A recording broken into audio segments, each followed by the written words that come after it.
I'm going to be honest, I originally had a different topic for today.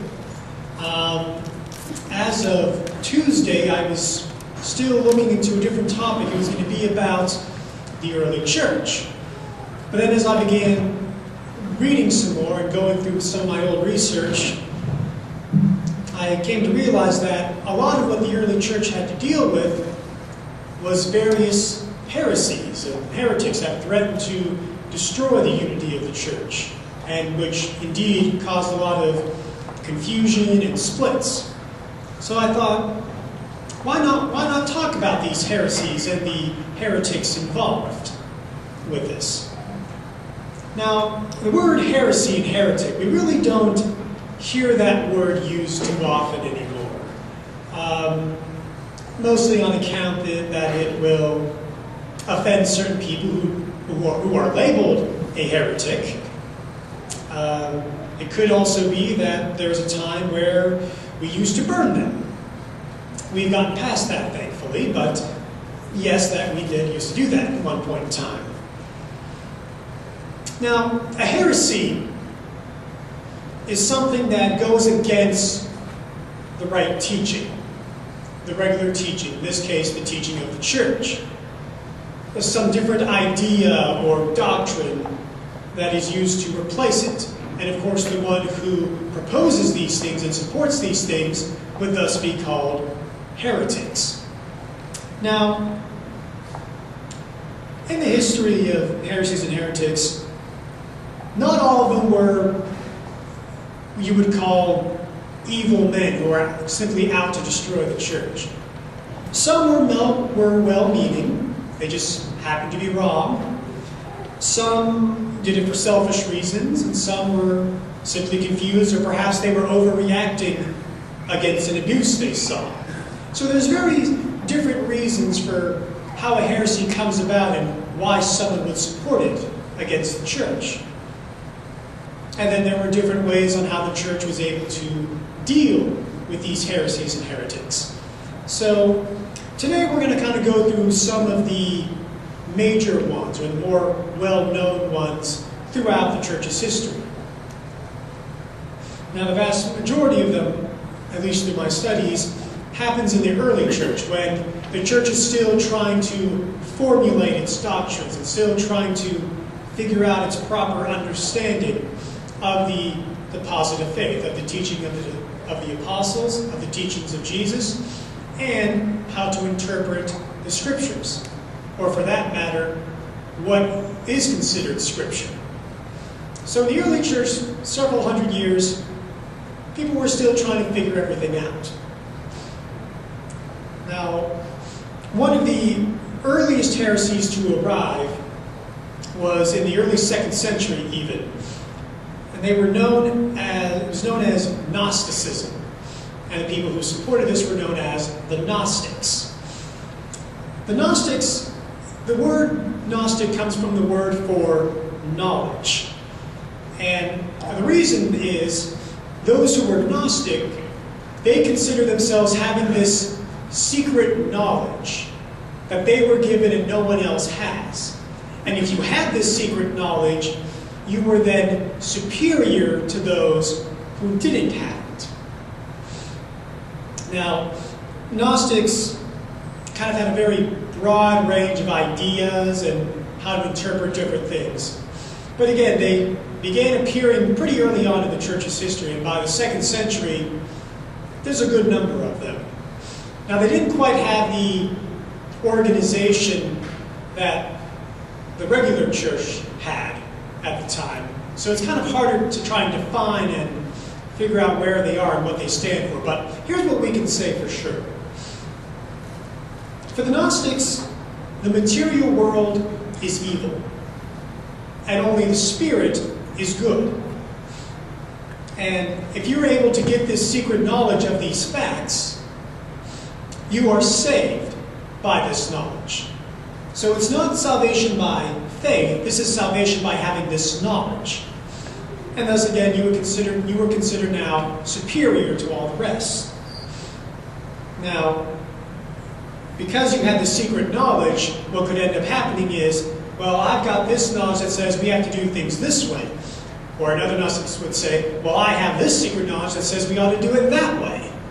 And so, even amongst the Gnostics themselves, they were never in full agreement of exactly what this secret knowledge was.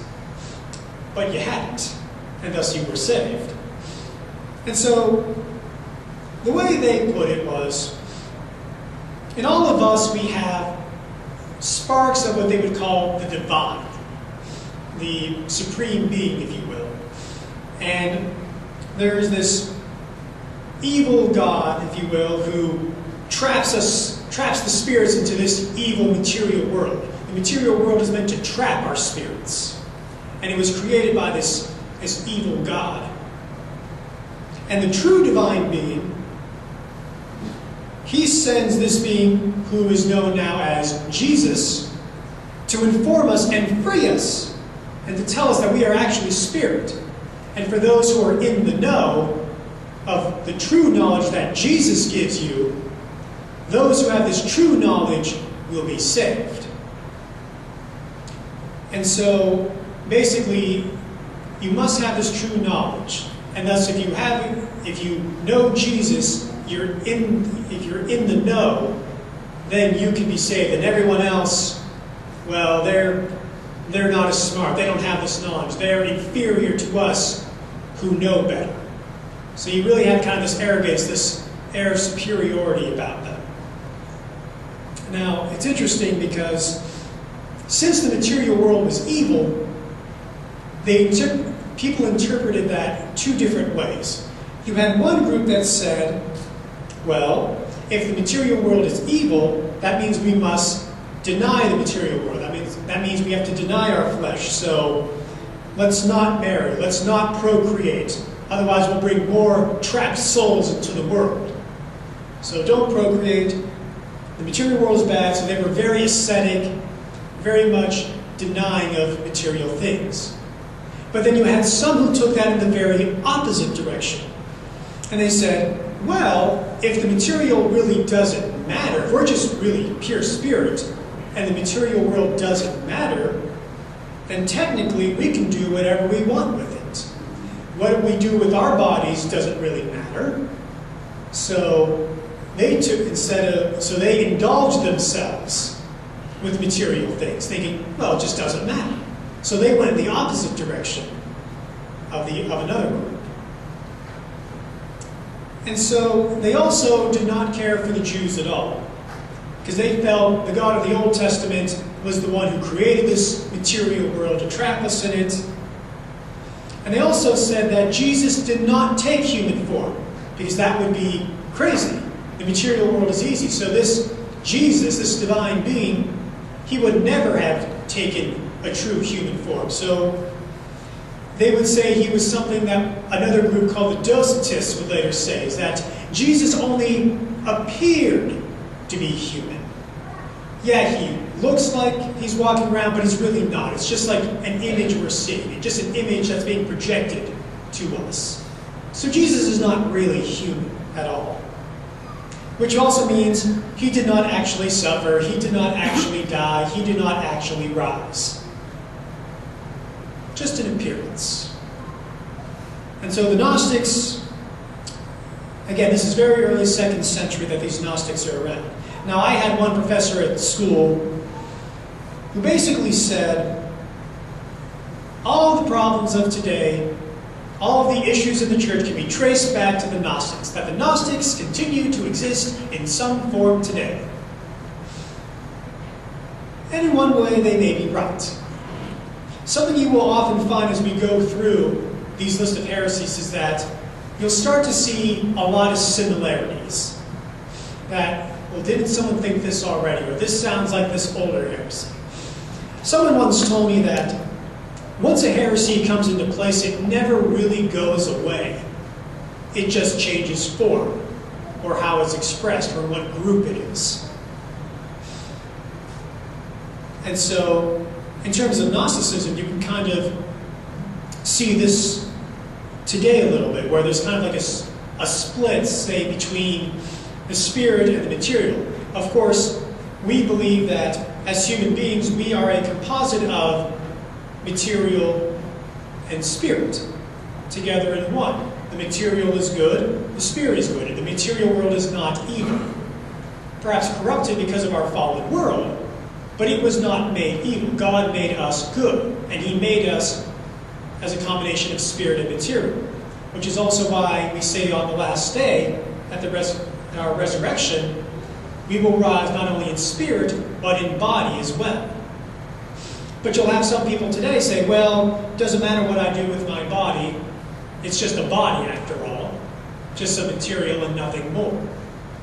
But that's not true. As Jesus says, our bodies are temples of the Spirit. The material world is good and ought to be respected as such. But the Gnostics were never able to organize very well because of all they didn't like the church structure that was around, and they kind of did off their own thing. So as a group, they really didn't hold together too well. But their ideas, as some would say, continue to exist in different groups, and even up to today, in some form. And so this was one of the earliest groups, the Gnostics. This next group is known as the Marcionites. Now this is an interesting group. This group was started by a man named Marcion, who lived in the middle of the 2nd century. He was the son of a bishop in Pontus, and eventually he moved to Rome. And you know how today you'll have people who kind of see like a difference. They read the Old Testament and then the New Testament, and they're like, gosh, the God in the Old Testament seems very different from how God is portrayed in the New Testament. We see that today. Well, Marcion saw that same thing.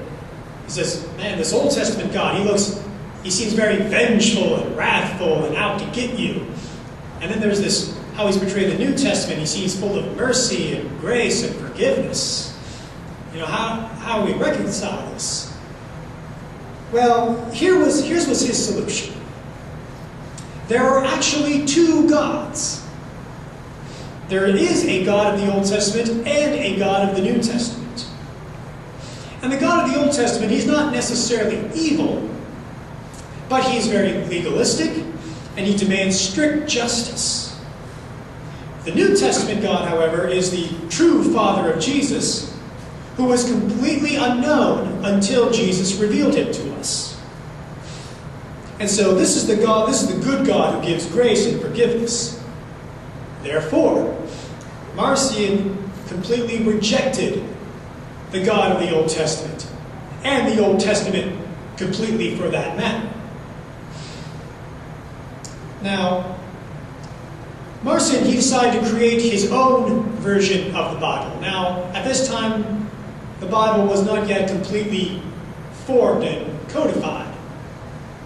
But, the Gospels were still existed at that time. Paul's letters still existed at that time and were being read and distributed. Basically, what Marcion decided to do was, he was just going to take out the things he didn't like. So, the entire Old Testament takes it out. He takes out Mark, he takes out Matthew, he takes out John, because he doesn't like the way, because those Gospels keep quoting the Old Testament. And he says, I don't like that. I want to get rid of the Old Testament. So he takes those Gospels out. He does like Paul, though. Marcion is a very big fan of Paul. In fact, Paul's his hero, actually. And so he accepts 10 letters of Paul as true scripture, and a revised version of Luke. Now, he likes Luke because Luke was a companion of Paul. So obviously he ought to use Luke's gospel. But it's a revised edition of Luke, so he takes out all the Jewish and Old Testament references. So he does that, and he says, okay, this is the real scripture. None of this evil God stuff. This is the true scripture here, just the God of love, and nothing else. Needless to say, he was excommunicated by the church in 144. And he actually, when he entered the church there, he actually gave like a very large monetary gift as an act of goodwill to be in the church.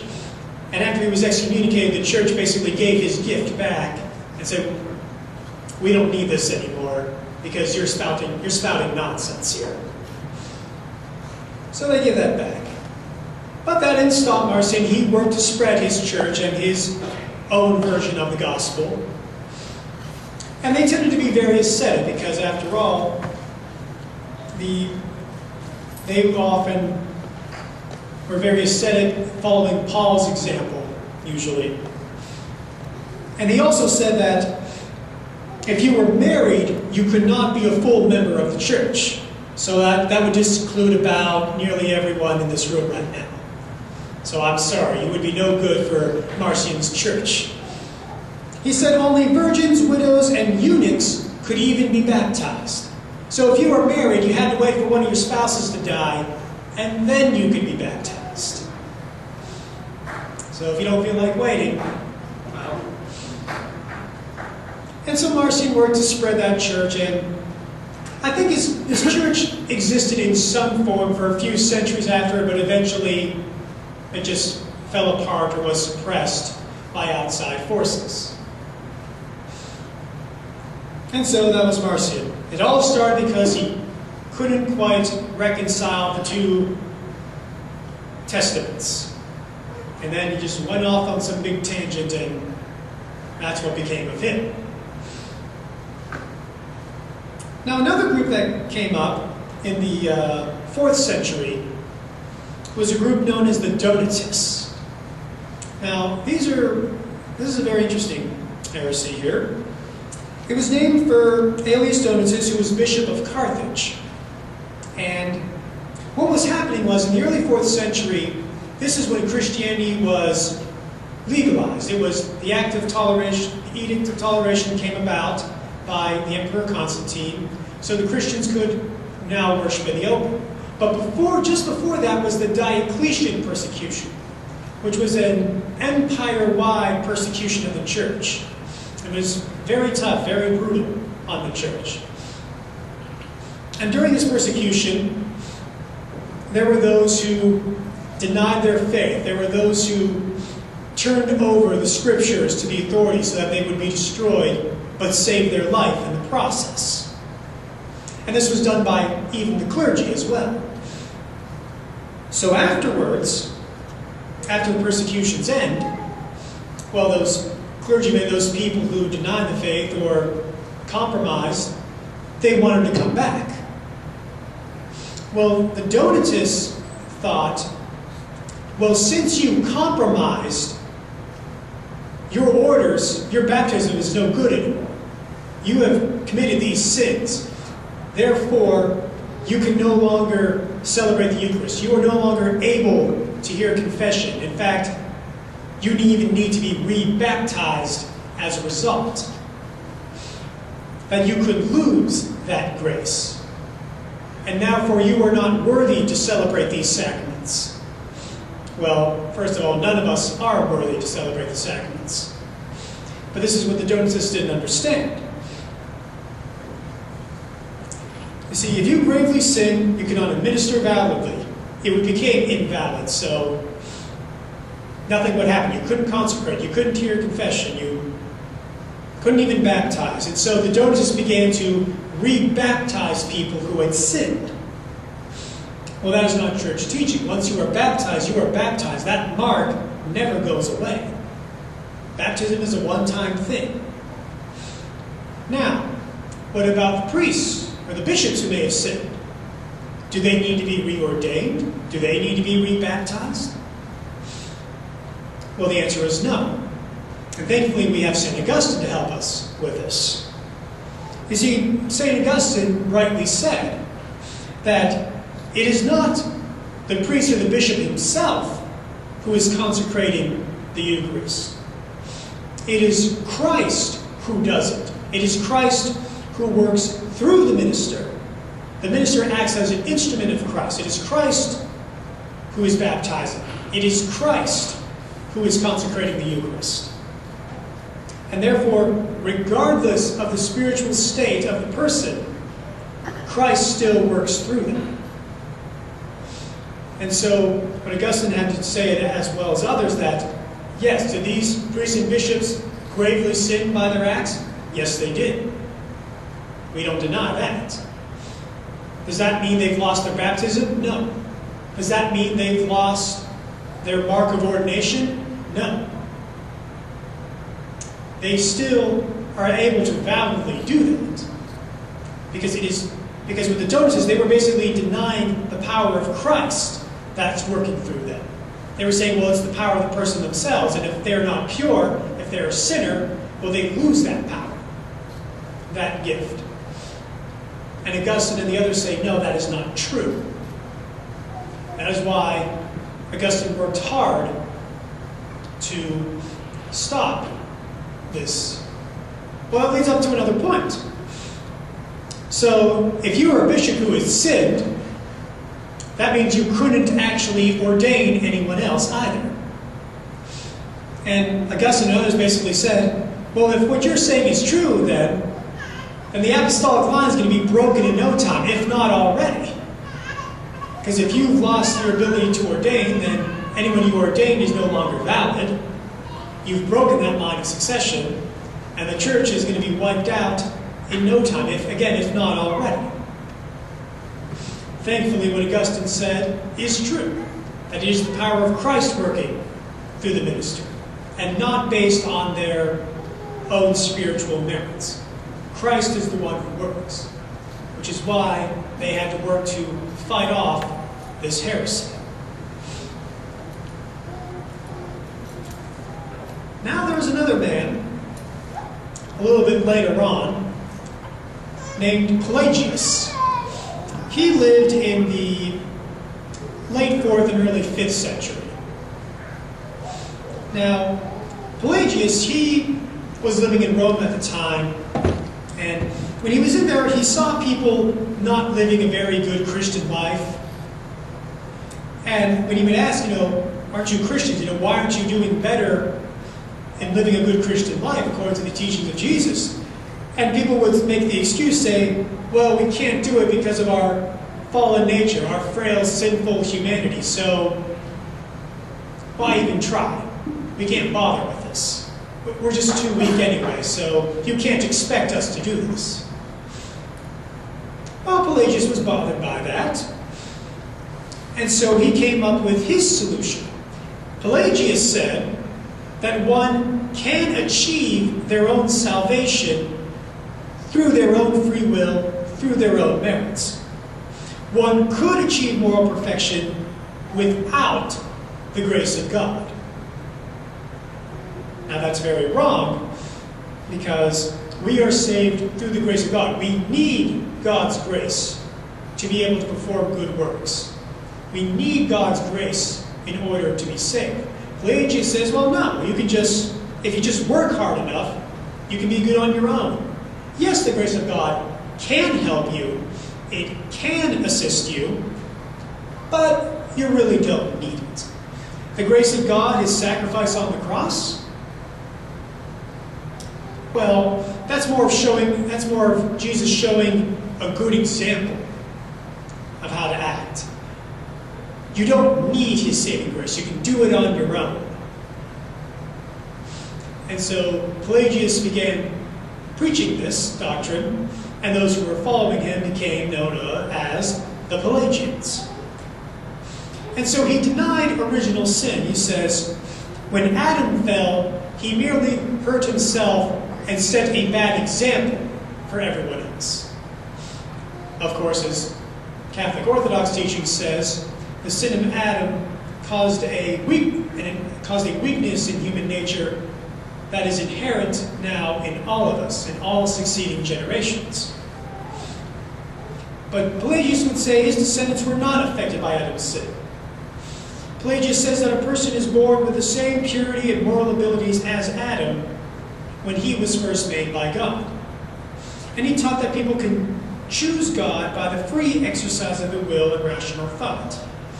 And so God's grace is then merely an aid to help counter this. And so we're not born with this inherent weakness, he says. That, of course, is wrong. And he says we don't need the grace of God. That is very wrong. And so Pelagius' teachings in some way exist today, in that people will say, well, I can do this on my own, I don't need the help of God, I'll just work harder and work harder and work harder, and through my own power, through my own will, I can achieve salvation. I can just achieve moral perfection. I don't know if anyone has ever done that. I haven't met them. No saint would say they've ever done that.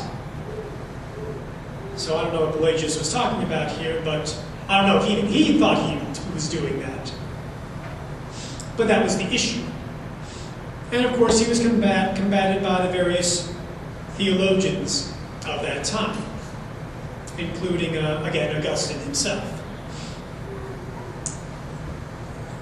Now we're going to go back in time a little bit, and now we're going to discuss which, in my opinion, was the biggest heresy of all time.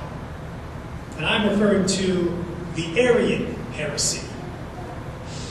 The Arian heresy was big. You see, when the church was being persecuted, theological questions really couldn't be discussed out in the open. But now that the church was free of that persecution, now all of these lingering thoughts and questions really began to come out in the open a lot more. And so what we have here is a man by the name of Arius, who is a priest in Alexandria, Egypt.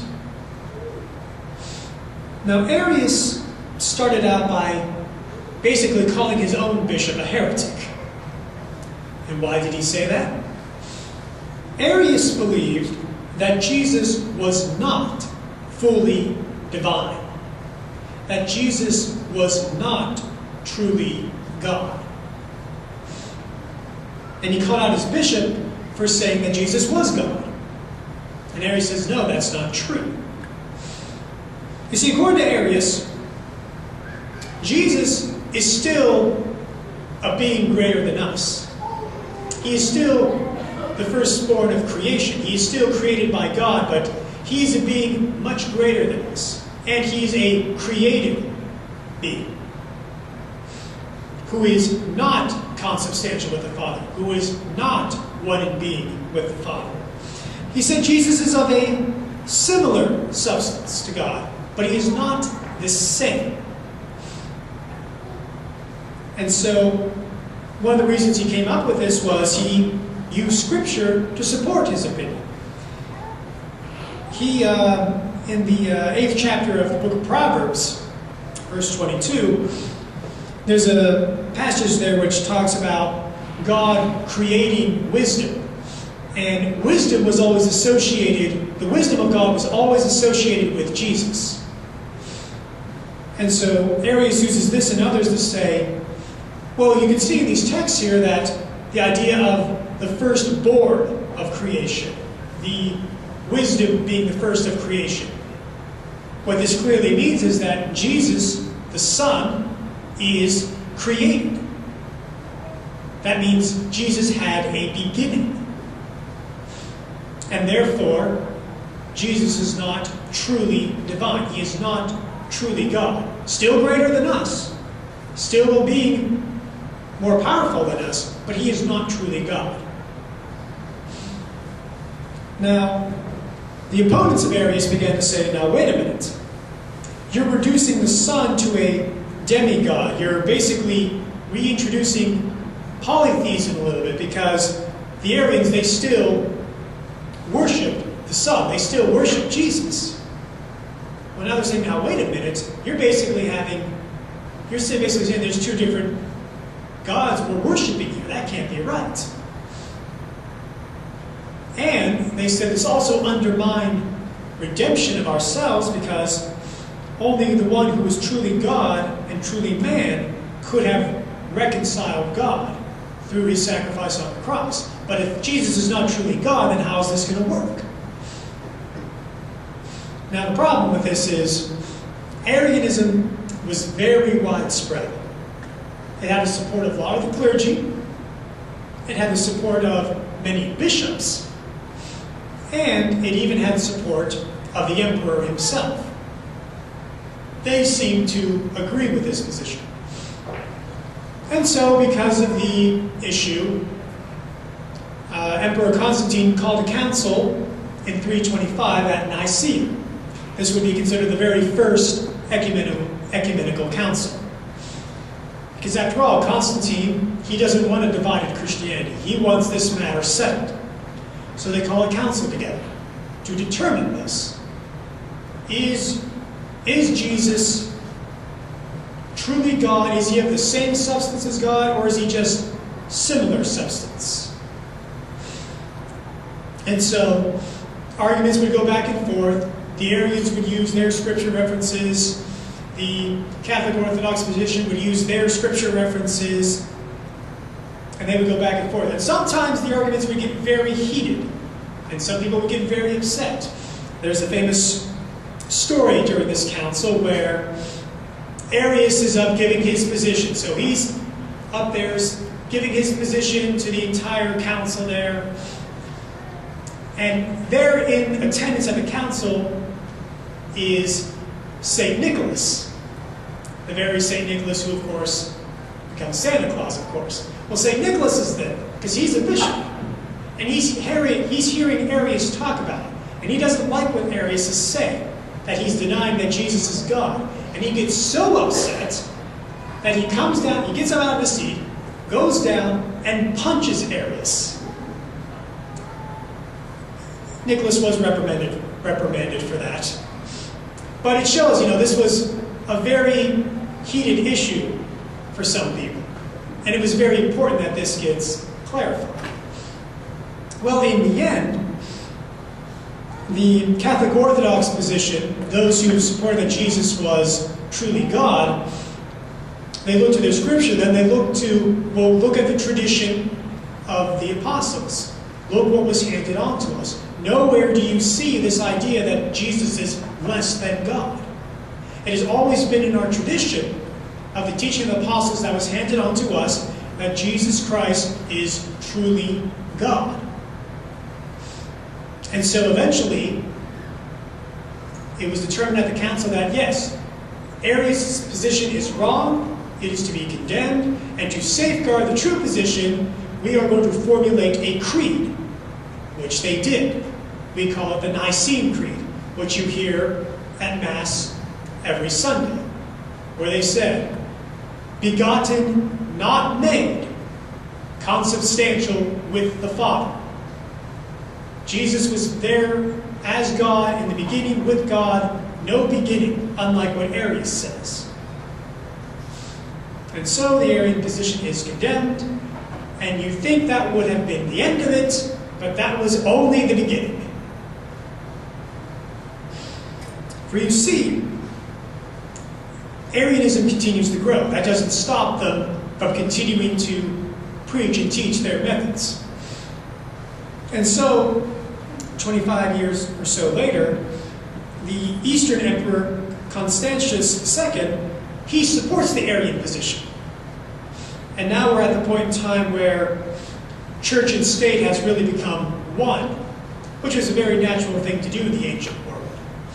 And so, as the emperor, he says, well, as emperor, I'm supporting the church position that supports Arius.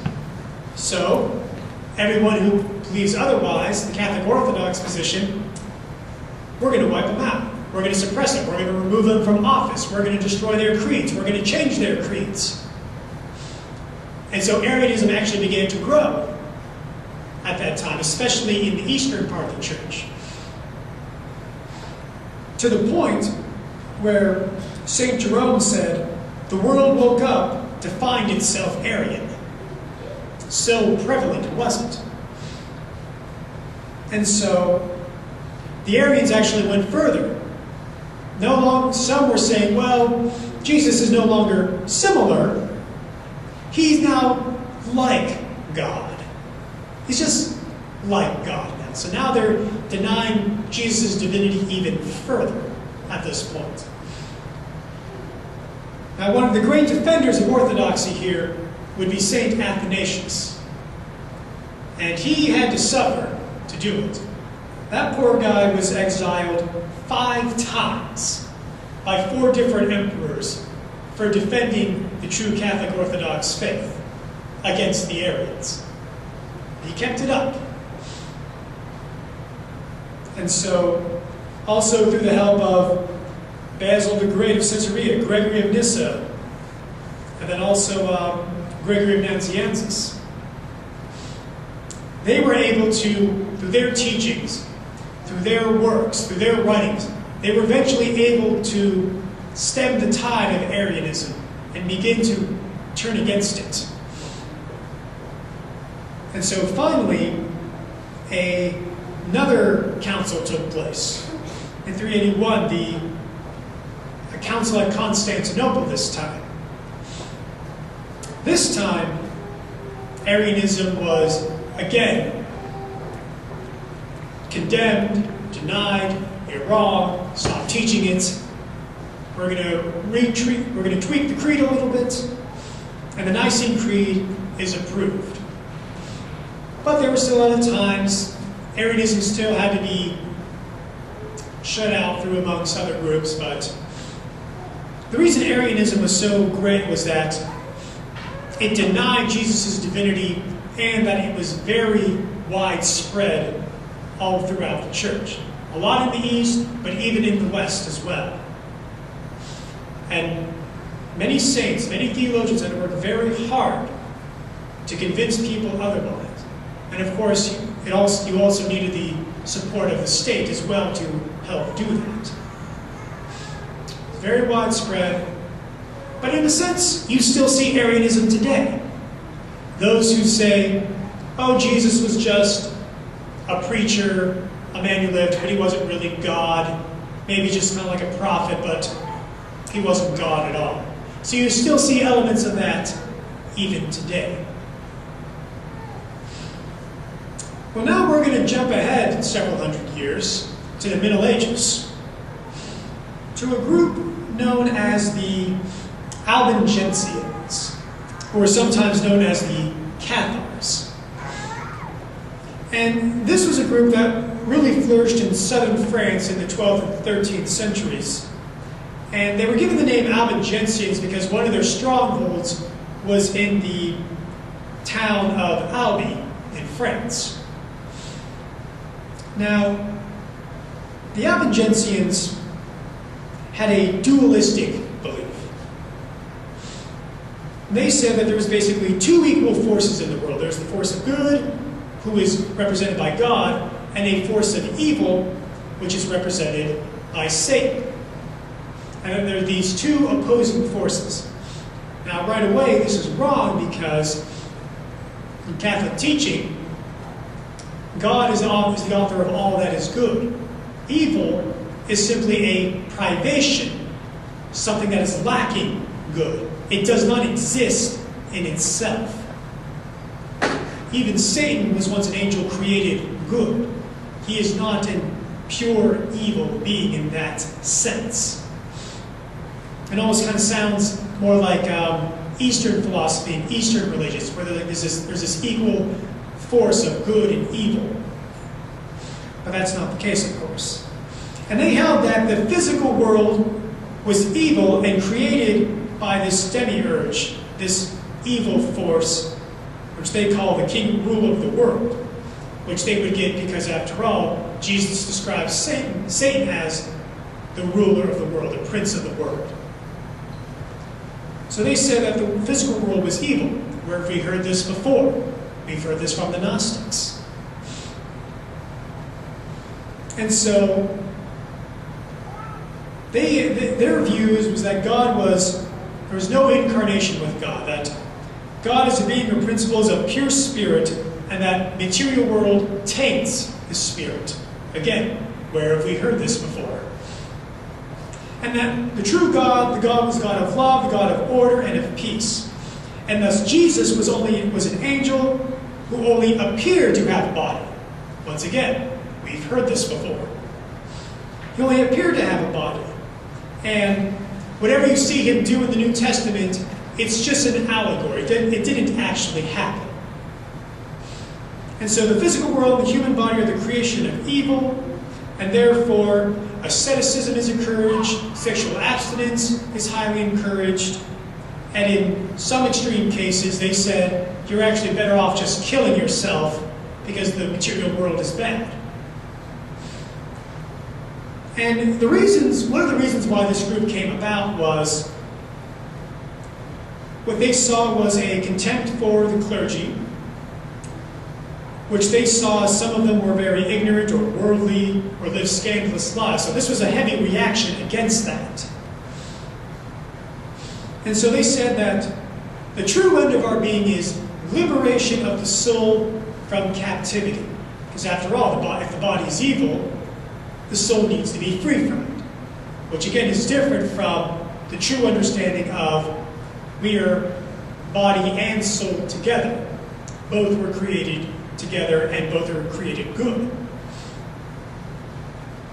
And so the extinction of bodily life on the large scale is consistent with human existence, and it is a perfect aim.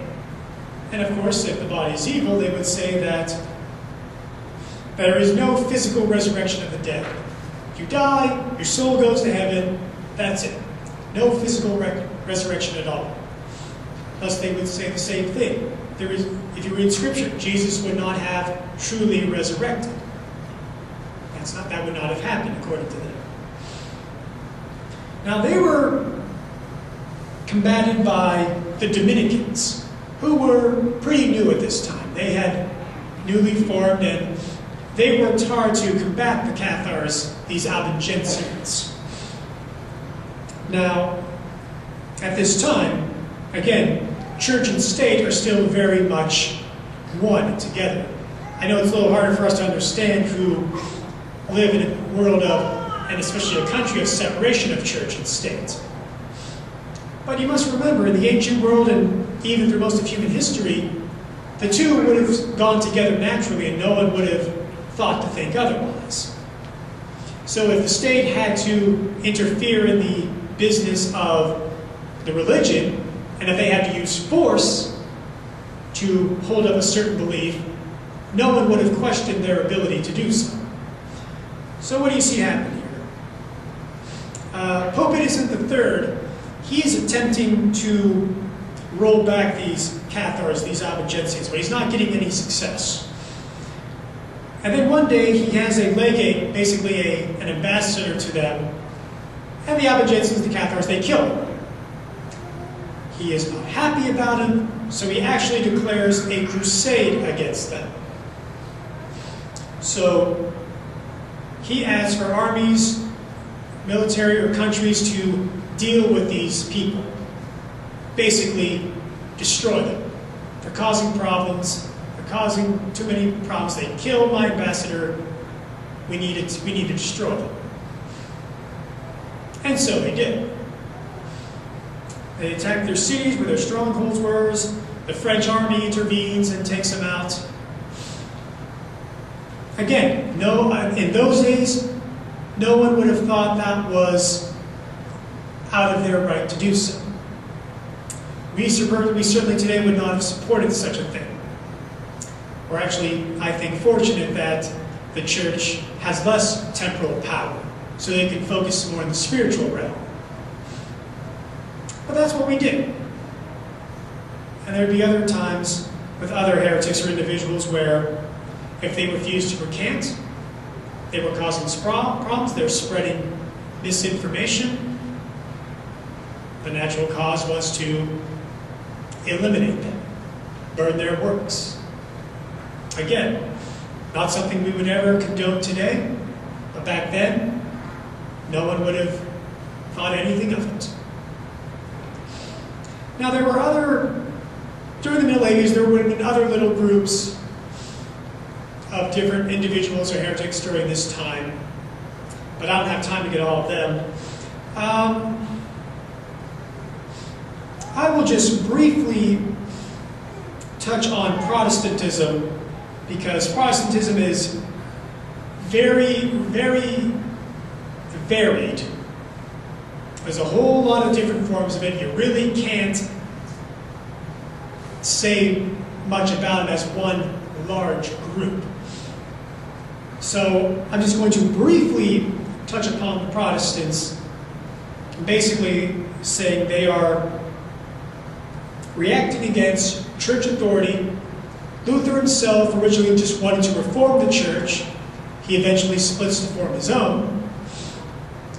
They feel that the church does not have proper authority, that Jesus did not intend apostolic succession, that the Eucharist is not truly the body and blood of Christ, that it is only through pure faith, it is only through faith that we are saved, it is only through pure grace that we are saved.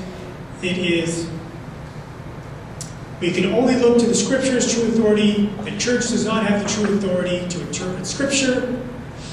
And those are basically the common elements of Protestantism. But again, after so many hundreds of years, they're so varied and so diverse that it's really hard to say any one thing about it. So I'm going to leave it at that. I will, however, talk about one more heresy, one that's more modern. And this one is called, funny enough, modernism. Now, modernism developed in the late 19th century, and it kind of came out of a secular and liberal Protestant positions. Now, here's the basic tenets of what modernism is all about. One, it says that God cannot be known and proved to exist by our natural reason. It says that the external signs of revelation, such as miracles and prophecies you read in Scripture, do not prove the divine origin of Christian religion and are not suited to the intellect of modern men. It says that Christ did not found a church. It says that the essential structure of the church can change. It says, and this is a big one, it says that the church's dogmas evolve over time in substance so that they can change from one meaning to another.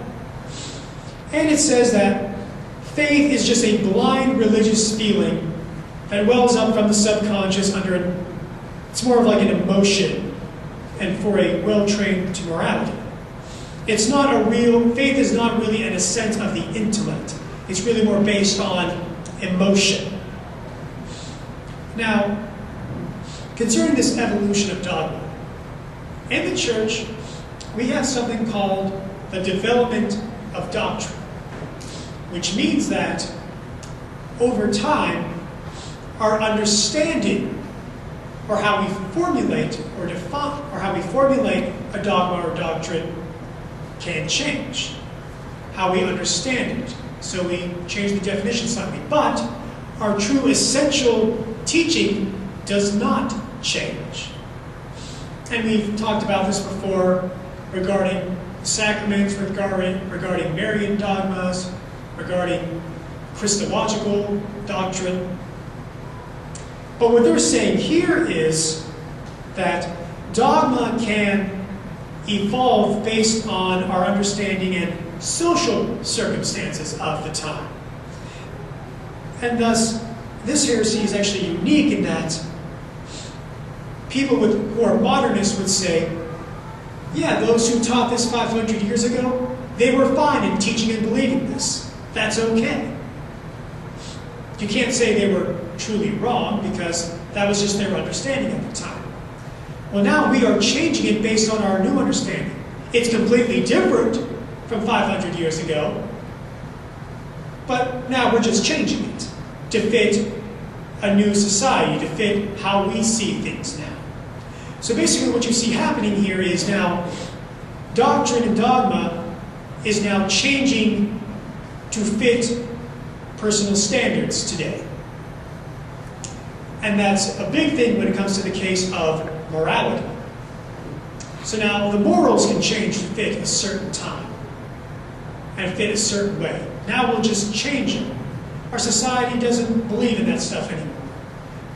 That was good for them 500 years ago, that was fine for them 1,000 years ago. We're not saying it was bad all the time, but now things are different. Now we're going to change it. So, because they do not contain so now these dogmas, they don't contain genuine knowledge of the supernatural.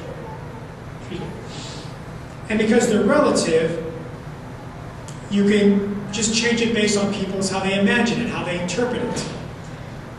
So, dogmas which are found productive to people's religious sentiments are to be accepted. And then they are to be abandoned when they no longer fit our own personal feelings. So, in a time when it feels right to say that this is morally bad, that's fine. But if now we say, well, we don't feel right saying this is bad anymore, now we're just going to get rid of it. I will use a perfect example. Before 1930, every Christian denomination said that birth control was a sin, that we are not to do it. We are not to practice birth control. Well, then, starting with the Anglicans, they said, well, maybe in certain circumstances, our society's kind of changed. More people want to accept it. More people are starting to do it anyways. So we'll just change it. We'll just say it's not a problem anymore. And so other churches followed, and others, and others, and others, to where you get today, and Catholic, Orthodox Church is really all that's left that continues to say, no, this morality does not change. We may have changed our sentiments, but the teachings of Jesus, the teachings of God, those remain the same. Those do not change. And that's why you see with other Christian groups who say, well, let's change our teachings. Yeah, in the past we would have been against this, or we would have said that, but people say it's too hard to do today, and people say people don't like it as much anymore, so we'll just change it. We'll just go with it. We'll just go along with the flow. We'll just change according to the times. And that's fine. That is modernism. And now when it comes to Scripture, again, they say, well, Scripture, the people who are writing Scripture, it was based on their own personal experiences, what their sentiments were at that time as the author. But it's not a real guide to knowledge of God. And they say Scripture is not free from human error, since it has too many symbols and myths a part of it. So, the people who were writing from Scripture, they were coming from one point of view, but now we have a different point of view. So we can interpret it completely differently. That is modernism. And so Pope Pius X, back in the turn of the 20th century, began to condemn these positions, and he began to excommunicate those who continued to hold these positions. To the point where in 1910, Pius X published an oath against modernism, which all clerics before the subdiaconate, confessors, preachers, pastors, canons, benefice holders, seminary professors, officials in Roman congregations, and episcopal curios, and religious superiors were required to take. You had to take this oath before you would be allowed in these positions. Now, somewhere in the 60s, we dropped that oath. At the time, it was a very big deal. And of course, modernism continues to this day in some form or another in some group, even among some Catholic circles. So that is just kind of like an overview of certain heresies and heretics that the church has had to deal with over the years, that the church continues to deal with today. We've seen how some of the reasons why they came about. We've seen how the church has had to deal with it, either through councils, either through excommunications. Sometimes we even kill the people. Thankfully, we don't do that anymore, but we used to. And the church will continue to have to deal with this to this day. We will have to continue to shore up, to continue to preach the true faith, to continue to preach the truth from as handed on, our tradition, as handed on by the apostles, our apostolic faith, our traditions, the source of Scripture, the authority of the church, the truth of the sacraments, the truth of salvation, the truth of who we are as people, the truth of what the world, the material world is. We will continue to do so, and the church will continue to be true. And as time goes on, more and more thinkers and theologians and just the witness of good people will rise up to support the teachings of the church against anything that might try to compromise her or say that she is wrong. So with that said, any questions, comments, things I may not have talked about, things I may not have spoken well enough about? Yes, Mark? Deacon, I've never quite understood the story of St. Joan of Arc. She was called a heretic, and that's why she was put to death. Would you explain that, please? Yes, story of Joan of Arc. As you remember, she was fighting for the French against England. Now, England at the time had a good amount of occupation in northern France. And based on her belief that she had received visions from God to help lead the French to victory over the English. And she was pretty successful with that in leading the armies and motivating them to win the day. What ends up happening is eventually she is captured and basically handed over to the British, the enemy armies. And her patron, her supporter, did nothing to basically pay the ransom to get her back. They basically left her to die.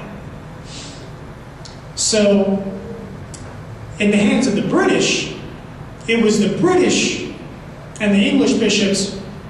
They couldn't just execute her on account of she was beating us militarily.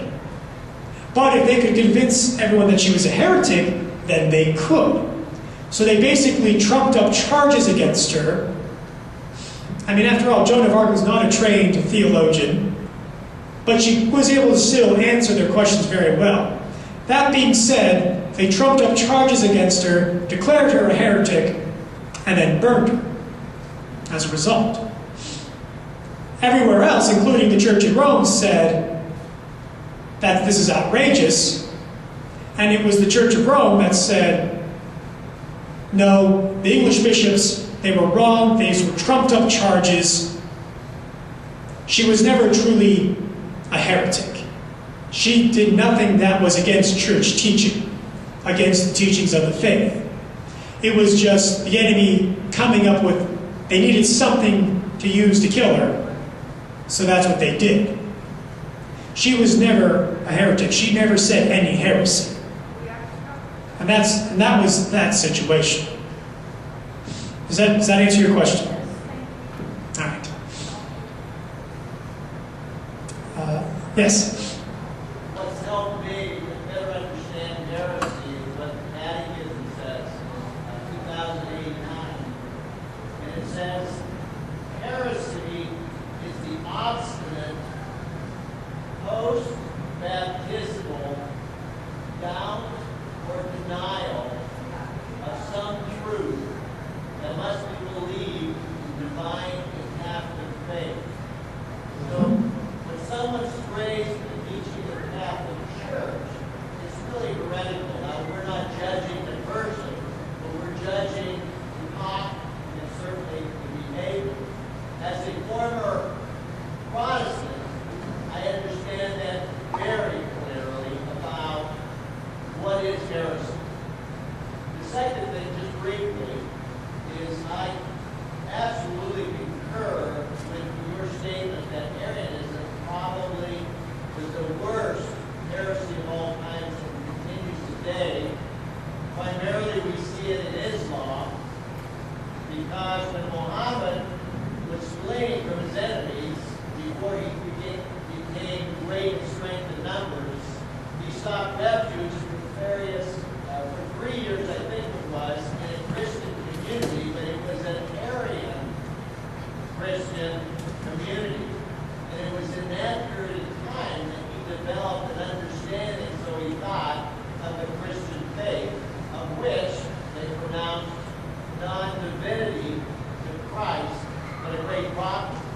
Now we live today with that. Oh yes, I mean again, Arianism always existed in some form or another. And as we kind of talked about, even still in the 4th century, as the Arians continued to develop their theology, they started to even make Jesus even less divine, like we said. He's no longer, at first they said, well, he's of a similar substance, and then they said, well, he's like God. And so going less and less and less. And we even see that today where, there are some Christian groups who would deny the full divinity of Christ. Unitarians come to mind with that. And I think Jehovah's Witnesses as well. And to an extent, Mormons, I guess. But there's other Christian groups that would still deny the divinity of Christ. So they may not be called Arians anymore, they may not be called Gnostics anymore, they may not be called Pelagians anymore, but those ideas, that way of thinking, still exists in some form, in some groups, even amongst Christians themselves. Any other questions or clarifications?